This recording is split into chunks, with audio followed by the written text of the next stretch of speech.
Hello friends, copy cheat, mass bunk, relationship, crush, love, syllabus, internals, externals ಇವೆಲ್ಲದ್ರ ಬಗ್ಗೆ ಯಾವ ideas ಇಲ್ಲದೆ ಜೀವನದಲ್ಲಿ ಏನೋ ಮಾಡಬೇಕು ಅಂತ ಕಾಲೇಜ್ ಮೆಟ್ಲು ಹತ್ತಿರ್ತೀವಿ. ಬರೀ ಒಂದು ಸ್ಮೈಲ್ನಲ್ಲಿ ಮೊದಲನೇ ದಿನ ತನ್ನವ್ರು ಯಾರೂ ಇಲ್ಲದ ಆ ಕಾಲೇಜ್ ಅನ್ನೋ ಬಿಲ್ಡಿಂಗ್ ಯಾವಾಗ ನಮಗೆ ನಮ್ಮದೇ ಆದ ಪುಟ್ಟ ಪ್ರಪಂಚ ಆಗುತ್ತೋ ಗೊತ್ತೇ ಆಗಲ್ಲ. ಸುಮ್ಮನೆ ಟೈಮ್ ಪಾಸ್ಗೆ ಅಂತ ಎಲ್ಲ ಪುಸ್ತಕದ ಫಸ್ಟ್ ಪೇಜ್ನಲ್ಲಿ ಹೆಸರು ಬರಿತಾ, ಟೈಮ್ ಟೇಬಲ್ಗಾಗಿ ನೋಟಿಸ್ ಬೋರ್ಡ್ ಮುಂದೆ ಮೊಬೈಲ್ ಹಿಡ್ಕೊಂಡು ಕಾಲೇಜಿನ ಒಳಗೆ ಅಲ್ಲಿ ಇಲ್ಲಿ ಕನ್ಫ್ಯೂಸ್ ಆಗಿ ಒಬ್ಬರೇ ಕಣ್ಣಲ್ಲಿ ನೀರು ತುಂಬಿ ಹಳೆ ಗೆಳೆಯರನ್ನು ನೆನೀತಾ ಹೇಗೂ ಮೊದಲನೇ ದಿನ ಕಳೆದು ಹೋಗುತ್ತೆ. ಆದರೆ ದಿನ ಹೋದ ಹಾಗೆ ಸ್ಮೈಲ್ನಲ್ಲೇ ನಮಗಿಷ್ಟ ಆಗೋರನ್ನು ಫ್ರೆಂಡ್ ಮಾಡಿಕೊಂಡು ಹೊಸ ಮೆಮೊರೀಸ್ ತುಂಬೋಕೆ ಹೊರಡೋ ಆ ಜರ್ನಿನೇ ಈ ಡಿಗ್ರಿ ಲೈಫ್. ಫ್ರೆಂಡ್ಸ್ ಅಂದರೆ ಸಾಕು, ಎಲ್ಲರ ಮುಖದಲ್ಲಿ ಅದೇನೋ ಒಂದು ನಗು. ಆ ನಗುವಿನ ಹಿಂದೆ ಹಲವು ಚೇಷ್ಟೆ, ನಗು, ಅಳು ಕೂಡ ಇರಬಹುದು. ಆದರೆ ಫ್ರೆಂಡ್ಸ್ ಮಾತ್ರ ಮನಸ್ಸಲ್ಲಿ ಪರ್ಮನೆಂಟ್ ಆಗಿ ಟೆಂಟ್ ಹಾಕಿರ್ತಾರೆ.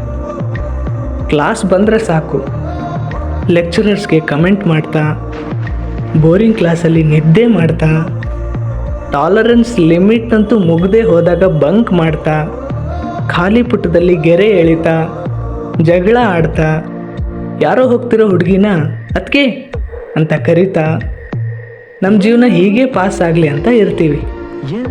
ಎಕ್ಸಾಮ್ ಬಂದರೆ ಸಾಕು, ಅದೇನೋ ಗ್ರೂಪ್ ಸ್ಟಡಿ ಅನ್ನೋ ನೆಪದಲ್ಲಿ ಪಬ್ಜಿ, ಲೂಡೋ ಆಡೋದೇ ಹೆಚ್ಚು. ಕೊನೆಗೂ ಹೌ ಟು ಪಾಸ್ ಈಸಿಲಿ ಅಂತ ಗೂಗಲ್ ಸರ್ಚ್ ಮಾಡಿ ಕೂಡಿ ಕಳೆದು ಪಾಸ್ ಆಗ್ತೀವಿ. ಕಾಪಿ ಚೀಟ್ನ ಎಕ್ಸಾಮ್ ಹಾಲ್ನಲ್ಲಿ ಪಾಸ್ ಮಾಡ್ತಾ, ಲೆಕ್ಚರರ್ಸ್ ಬಂದಾಗೆಲ್ಲ ಕಾಪಿ ಚೀಟ್ನ ನುಂಗಿ ಏನೂ ಅರಿಯದ ಮುಗ್ಧರಂತೆ ಕೂತ್ಕೊಳ್ಳೋರು ನಮ್ಮ ಫ್ರೆಂಡ್ಸೇ. ಬರ್ಡೇ ಬಂದಾಗ ಸುಖವಾಗಿರೋ ಅನ್ನೋರು ಅವರೇ, ಹೊಡೆದು ಬಡ್ದು ವಿಶ್ ಮಾಡೋರು ಅವರೇ. ಮಗ ಅವಳೇ ನಮ್ಮ ಅತ್ತಿಗೆ ಅನ್ನೋರು ಅವರೇ. ಬ್ರೇಕಪ್ ಅಂದಾಗ ಎಣ್ಣೆ ಪಾರ್ಟಿ ನೀಡೋರು ಅವರೇ. ಕಣ್ಣೀರಲ್ಲಿ ಕೈ ಹಿಡಿಯೋರು ಅವರೇ. ಕೆಸರಲ್ಲಿ ದೂಡಿ ಬಿಡೋರು ಅವರೇ. ಆನ್ಸರ್ ಶೀಟ್ ತೋರಿಸೋರು ಅವರೇ. ಲೇಟಾಗಿ ಬಂದಾಗ ಕ್ಲಾಸ್ ಒಳಗಡೆ ತಳ್ಳೋರು ಅವರೇ. ನಮ್ಮ ಮೊಬೈಲ್ ಪಿನ್ನಿಂದ ATM ಪಿನ್ವರೆಗಿನ ಎಲ್ಲ ಇನ್ಫಾರ್ಮೇಷನ್ ಇರೋದು ಅವ್ರ ಹತ್ರನೇ. ಕಷ್ಟ ಅಂದಾಗ ಓಡಿ ಬಂದು ಕೈ ಹಿಡಿಯೋರು ಕೂಡ ಅವರೇ. ಲೇಟ್ ಸಬ್ಮಿಷನ್ನಲ್ಲಿ ನಮ್ಮ ಜೊತೆ ಇರೋರು ಅವರೇ. ಹಾಡಿಗೊಂದು ಸ್ಟೆಪ್ಪು, ಕಳೆದೋಗಿರೋ ಪೆನ್ನಿನ ಟಾಪು, ಟ್ರಿಪ್ಗೆ ಒಂದು ಮ್ಯಾಪು, ಪ್ರಾಜೆಕ್ಟ್ಗೆ ಒಂದು ಲ್ಯಾಪು, ಮುಗ್ದೋಗಿರೋ ಸೋಪು, ಡ್ರಾಯಿಂಗ್ಗೆ ಒಂದು ಶೇಪು, ಬಾಯಿಗೊಂದು ಗಮ್ ಟೇಪು, ಈ ಎಲ್ಲ ವಿಷಯದಲ್ಲೂ ಅವರೇ ನಮಗೆ ಬೇಕು. ಫ್ರೆಂಡ್ಶಿಪ್ ಡೇ, ವ್ಯಾಲೆಂಟೈನ್ಸ್ ಡೇ ದಿನ ಹೊಸ ಹೊಸ ಸಂಬಂಧಗಳು ಹುಟ್ಕೊಂಡ್ರೆ ಅದೇ ಸಂಬಂಧಗಳು ರಾಖಿ ಹಬ್ಬದ ದಿನ ಅಣ್ಣ ತಂಗಿಯರ ಈ ಬಂದ ಅನ್ನೋ ಹಾಗೆ ಹೊಸ ತಿರುವುಗಳನ್ನು ಪಡೆದುಕೊಳ್ತಿದ್ವು. ಎಲ್ಲೋ ಸೈಡಲ್ಲಿ ಸನ್ನೆಯಲ್ಲಿ ಮೆಸೇಜ್ ಬಿಡ್ತಿದ್ದ ಮಳ್ಳ ಮಳ್ಳಿಯರು ಎಲ್ಲರ ಎದುರಿಗೆ ಕಣ್ಣು ಹೊಡೆಯೋ ರೇಂಜ್ಗೆ ಬೆಳೆದು ಬಿಟ್ಟಿದ್ರು. ಅದು ಯಾರ ಕಣ್ಣು ಬಿತ್ತೋ ಏನೋ, ಕುರಿಮರಿ ನಾನು ಕುಣಿಸುವೆ ನೀನು ಅನ್ನೋ ಹಾಗೆ ಅವಳು ಕುಣಿಸಿದ್ದೇ ಕುಣಿಸಿದ್ದು, ಇವನು ಕುಣಿದಿದ್ದು. ಬಟ್ ಕ್ಲೈಮ್ಯಾಕ್ಸ್ ಮಾತ್ರ ನಿಮಗೆ ಗೊತ್ತೇ ಇರುತ್ತೆ. ಅವಳೊಂದು ತೀರ, ಅವನೊಂದು ತೀರ ಅಷ್ಟೇ.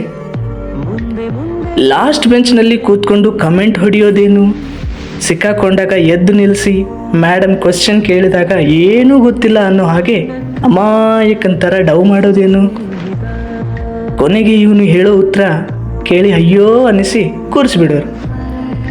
ಯಾರು ಕ್ಲಾಸ್ ಬಂಕ್ ಮಾಡಿದ್ರು ನಮ್ಮ ಫೇವ್ರೆಟ್ ಸರ್ ಕ್ಲಾಸ್ಗೆ ಮಾತ್ರ ಬಂಕ್ ಮಾಡ್ತಿರ್ಲಿಲ್ಲ. ಅವ್ರು ಯಾರಂತ ಗೊತ್ತಲ್ವಾ? ನಮ್ಮ ಭೋಜರಾಜ್ ಸರ್. ಇಷ್ಟೆಲ್ಲ ಖುಷಿ, ಇಷ್ಟೊಂದು ತಮಾಷೆ, ಇದೆಲ್ಲ ಸಿಗೋದಕ್ಕೆ ಮೂಲ ಕಾರಣ ಒಂದೇ, ಅದು ಕಾಲೇಜ್. ಇಂಥ ಕಾಲೇಜ್ ಬಿಟ್ಟು ತೇರ್ಗಡೆ ಹೊಂದಿ ಬೇರೆ ಕಡೆ ಹೋಗುವಂಥ ಸಮಯ ಬಂದಾಗಿದೆ. ನೆಚ್ಚಿನ ಗೆಳೆಯನ ಜೊತೆ ಮೆಚ್ಚಿನ ಮಾತುಗಳನ್ನು ಆಡ್ತಾ, ಸಿಲೆಬಸ್ ಅನ್ನು ಬಸ್ ಹತ್ತಿಸಿ ಸಿದ್ಧಾಂತವನ್ನು ಓದ್ತಾ, ಸೆಮಿಸ್ಟರ್ ಎಂಬ ನಿಲ್ದಾಣವನ್ನು ದಾಟ್ತಾ ಈ 3 ಗಂಟೆಗಳ ಪಯಣದಲ್ಲಿ 6 ನಿಲ್ದಾಣಗಳ ಪರಿಚಯವನ್ನು ಪಡೆದು ಬದುಕು ಅಂದ್ರೇನು, ಬದುಕಿರೋದಂದ್ರೆ ಏನು, ಅನ್ನೋದನ್ನು ಕಾಲೇಜ್ ಟೈಮ್ನಲ್ಲಿ ಕಲಿತ್ವಿ. ಆದರೆ ಅದೆಷ್ಟೋ ಸಾರಿ ನಾವು ನಮ್ಮನ್ನು ಪ್ರೀತಿಸೋರನ್ನು ಬಿಟ್ಟು ನಾವು ಪ್ರೀತಿಸೋರ ಹಿಂದೆ ಹೋಗ್ಬಿಡ್ತೀವಿ. ಕಷ್ಟ ಅಂತ ಇದ್ದರೂ ನೀವೇ ಇಷ್ಟ ಅಂತ ಜೊತೆಲಿರೋ ನಿಮ್ಮ ಫ್ರೆಂಡ್ಸ್ನ ಯಾವತ್ತೂ ಬಿಡಬೇಡಿ. ತಪ್ಪು ನಿಮ್ಮದು ಅನಿಸಿದ್ರೆ ಸಾರಿ ಕೇಳೋಕ್ಕೆ ಮಾತ್ರ ಹೆದರಬೇಡಿ. ಆದರೆ ಸೆಲ್ಫ್ ರೆಸ್ಪೆಕ್ಟ್ ಬಿಟ್ಟು ನಿಮಗಾಗಿ ಇಲ್ಲದವ್ರ ಹಿಂದೆ ಹೋಗಿ ನಿಮಗಾಗಿ ಜೀವ ಬಿಡೋರನ್ನು ಕೈ ಬಿಡಬೇಡಿ. ಕಳೆದೋಗಿರೋ ನಿಮ್ಮ ಫ್ರೆಂಡ್ಗೆ ಒಂದು ಸಾರಿ ಹೇಳಿ, ಜೊತೆಲಿರೋ ನಿಮ್ಮ ಫ್ರೆಂಡ್ಗೆ ಒಂದು ಥ್ಯಾಂಕ್ ಯು ಹೇಳಿ. Wait. Last but not the least, for our future, the best way to predict your future is to create it. Thank you friends.